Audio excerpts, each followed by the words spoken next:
तो हर कोई जानना चाहता है कि आखिर पुल टूट क्यों रहे हैं। अनूप हमारे साथ जुड़ चुके हैं। अनूप, वैसे तो पुल एक सिरे से दूसरे सिरे को जोड़ते हैं, लेकिन यहाँ पर तो बिहार में कुछ और ही देखा जा रहा है। पुल खुद ही नहीं जोड़ पा रहे हैं, जिम्मेदारी किसकी? देखिए, सबसे बड़ी बात यह है कि बिहार में जो पुल हादसे हैं वो थमने का नाम नहीं ले रही है। और सबसे बड़ी बात यह कि जो लगातार पुल गिर रहे हैं इसकी जिम्मेदारी लेने के बजाय अधिकारी ये कह रहे हैं कि बरसात में बारिश थोड़ी कम होगी तो हम उसे ठीक कर देंगे।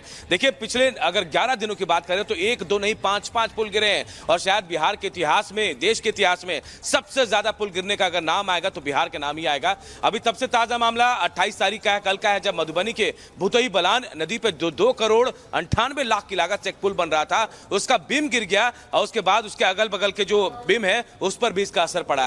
और ये उस वक्त हुआ, आप समझिए, जब पहली बारिश, बिल्कुल हल्की बारिश हुई है। और बिहार की त्रासदी, बाढ़ की विभीषिका हर कोई जानता है कि कैसे यहाँ बाढ़ से लोग परेशान होते हैं। और समझिए, और ये बात भी समझिए कि अगर बाढ़ तेजी से आएगी, बारिश ज्यादा आएगी तो फिर क्या होगा, आप ये भी समझ लीजिए कि कितनी ज्यादा पुलों को और धराशायी होना पड़ेगा। लेकिन जिम्मेदारी के नाम पर सिर्फ खाना पूर्ति की जा रही है। और कहीं ना कहीं ये भी जवाब मिलता है कि हाँ, ठीक कर लिया जाएगा, लेकिन जिम्मेदारी लेने को कोई तैयार नहीं है।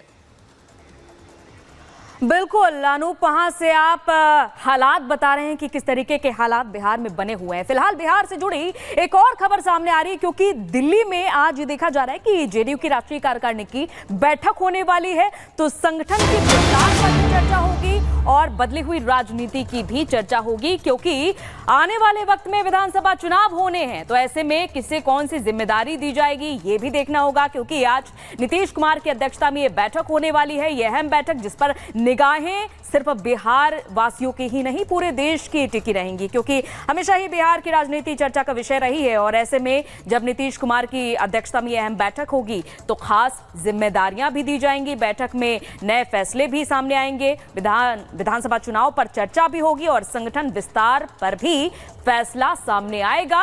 और यह भी देखना होगा कि इसके बाद किसे क्या नई जिम्मेदारी दी जाती है।